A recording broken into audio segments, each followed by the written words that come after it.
Picture this: no heater, no jacket, supermarket down the street, just you, standing in the open while the temperature drops to minus 40 degrees. The wind cuts through everything. The ground is frozen solid for months.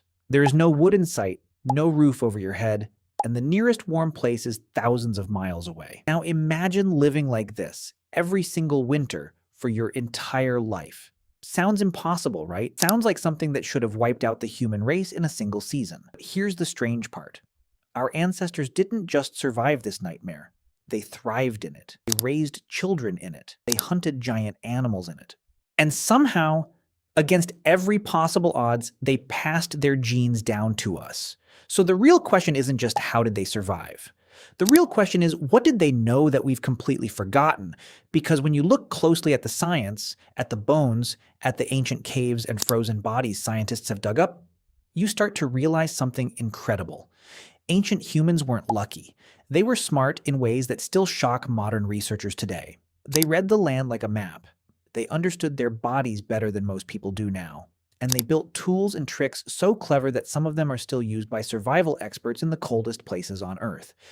Stick with me, because by the end of this, you'll never look at a cold winter night the same way again. You'll understand exactly how a naked, furless, slow-running species somehow outlasted ice sheets, freezing storms, and entire extinction events that killed off animals 10 times stronger than us. Here's the harsh truth. Biologically speaking, humans are terrible at handling cold. We don't have thick fur like wolves or bears. Our skin is thin. We can't hibernate. We can't grow a winter coat overnight. And our bodies burn through energy fast, which means we need constant food just to stay warm. Scientists say that without any protection, a naked human can lose deadly amounts of body heat in freezing temperatures in less than an hour. So when the last ice age hit tens of thousands of years ago, and temperatures across Europe and Asia dropped low enough to freeze rivers solid and bury forests under ice, humans should have been one of the first species to disappear. Yet fossil evidence tells a different story. Early humans didn't retreat and hide. They pushed forward into some of the harshest environments on the planet. They lived near glaciers. They hunted woolly mammoths on open, wind-blasted plains. They survived in regions where the sun barely rose for weeks at a time. How does a weak, hairless creature manage that? The answer lies in something no other animal on Earth has ever mastered quite the same way. It's not strength. It's not speed. It's not thick skin. It's the brain.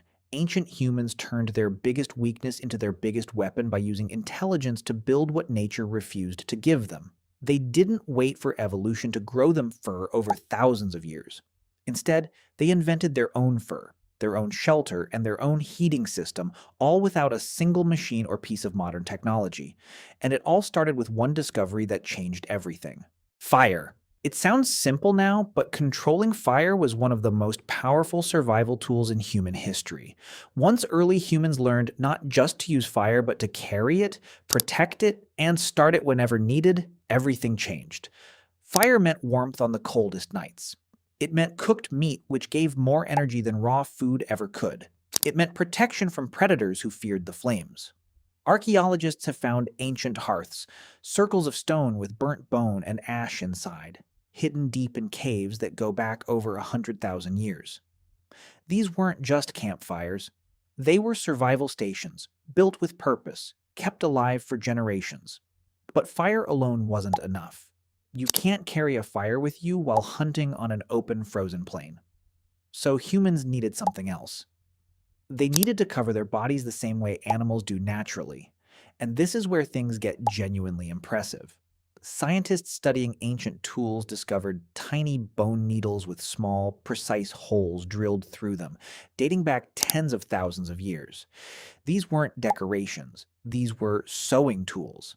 Ancient humans were tailoring clothes, not just wrapping animal skins around themselves like a blanket, but cutting and stitching fitted garments designed to trap body heat.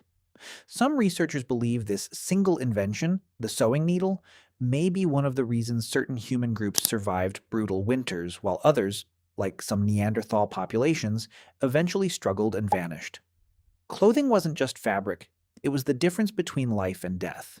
Shelter was the next battle.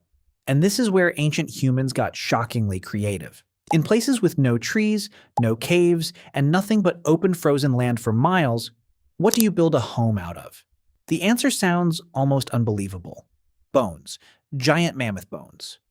In parts of Eastern Europe, archaeologists uncovered ancient hut structures built entirely from the skulls, tusks, and leg bones of woolly mammoths, arranged carefully to form walls and a frame, then likely covered with hide and turf for insulation.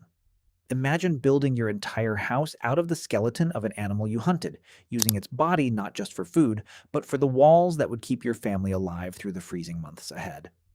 Nothing was wasted. Every part of the animal had a purpose. Meat fed the group. Fat was used for fuel and to seal clothing against wind. Bones became tools, weapons, and shelter beams. Even the location of these ancient homes was chosen with intelligence, often near frozen rivers where fresh water was accessible even in the dead of winter, and where herds of animals would eventually pass by. These weren't random survivors stumbling through the cold. These were planners. People who studied the land, tracked the seasons, and prepared months in advance for storms they knew were coming. And preparation didn't stop at shelter. It extended to something even more critical. Food, because a warm home means nothing if there's nothing left to eat by January. Food storage in the Ice Age wasn't about jars or containers. It was about using nature itself as a giant freezer. Ancient humans figured out that meat buried in permanently frozen ground, what we now call permafrost, could stay preserved for months without rotting. Hunters would kill large animals during productive seasons, then store the extra meat underground or in ice-cold pits, creating a kind of natural refrigeration system long before anyone understood the science behind it. This meant that even during the harshest weeks, when hunting was nearly impossible due to storms or animal migration, there was still food buried and waiting. But surviving winter wasn't just a physical challenge. It was deeply social. Small groups couldn't survive alone. They needed each other, sharing food, sharing warmth, sharing knowledge passed down from elders who remembered which valleys held shelter and which rivers froze solid enough to cross. Cooperation wasn't kindness. It was survival strategy. And perhaps most fascinating of all, some of this ancient resilience still lives inside us today. Scientists studying modern human DNA have found traces of genes inherited from ancient populations that may have helped regulate body fat and heat retention, silent gifts passed down from ancestors who fought through winters we can barely imagine. So the next time you complain about a cold morning, remember this. Somewhere in your blood is the memory of people who faced true, deadly winter, and won not through luck, but through fire, clothing, shelter, food, and each other. And that, more than anything, is the real story of human survival.